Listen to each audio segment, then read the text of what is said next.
IMAX లో ఇప్పుడు speed news చూద్దాం. ప్రభాస్ నటిస్తున్న Spirit cinema first look poster పై డైరెక్టర్ సందీప్ రెడ్డి వంగ ఓ ఆసక్తికర రహస్యాన్ని బయటపెట్టారు. అందులో ప్రభాస్ చేతిలో ఉన్నది గ్లాస్ కాదని, అది ఒక లీటర్ బాటిల్ అని, కానీ చూడ్డానికి గ్లాస్ లా కనిపిస్తుందని తెలిపారు. ప్రభాస్ కొత్త చిత్రం ద రాజాసాబ్ ప్రమోషన్స్ లో భాగంగా ఏర్పాటు చేసిన కింగ్ సైజ్ ఇంటర్వ్యూలో ఆయన ఈ విషయాన్ని పంచుకున్నారు. పోస్టర్ లో తెలుపు రంగును ఎక్కువగా హైలైట్ చేయడం వల్ల మధ్యలో ఉన్న లిక్కర్ బాటిల్ అందరి దృష్టిని ఆకర్షించిందని వివరించారు. ఈ ఇంటర్వ్యూలో ప్రభాస్ ని సందీప్ రెడ్డి వంగ ఓ ప్రశ్న అడిగారు. యాక్షన్ సినిమాలకే అలవాటు పడిన మీరు ద రాజాసాబ్ లాంటి సినిమా ఎందుకు చేశారని ప్రశ్నించారు.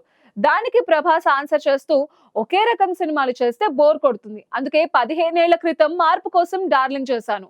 ఇప్పుడు భారతీయ ప్రేక్షకులను అలరించేందుకు ఈ సినిమా చేస్తున్నానని తెలిపారు. కోలీవుడ్ సెన్సేషనల్ డైరెక్టర్ లోకేష్ కనగరాజ్ సినిమాలకి రచనలో భాగస్వామిగా ఉంటూ మాస్టర్, విక్రమ్, లియో వంటి సినిమాలను తెరకెక్కించడమే కాకుండా మేయా తమాన్, ఆడై వంటి విభిన్న చిత్రాలతో దర్శకుడిగా తనకంటూ ఓ గుర్తింపు తెచ్చుకున్న రత్నకుమార్ మళ్లీ మెగా ఫోన్ పట్టారు.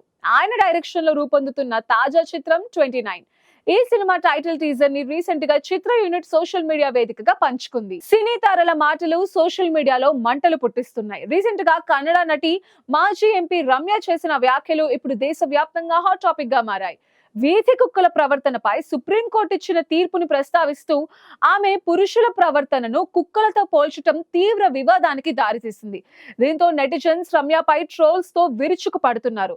ఒక వర్గాన్ని కించపరిచేలా మాట్లాడడం తగదని ఆగ్రహం వ్యక్తం చేస్తున్నారు. గతంలోనూ పలుమార్లు వివాదాస్పద వ్యాఖ్యలు చేసిన రమ్య రీసెంట్ పోస్ట్ తో మరోసారి చిక్కుల్లో పడ్డారు. సెలబ్రిటీ సోషల్ మీడియాలో హద్దులు దాటుతున్నారా అనే చర్చకు ఈ ఘటన తెరలేపింది.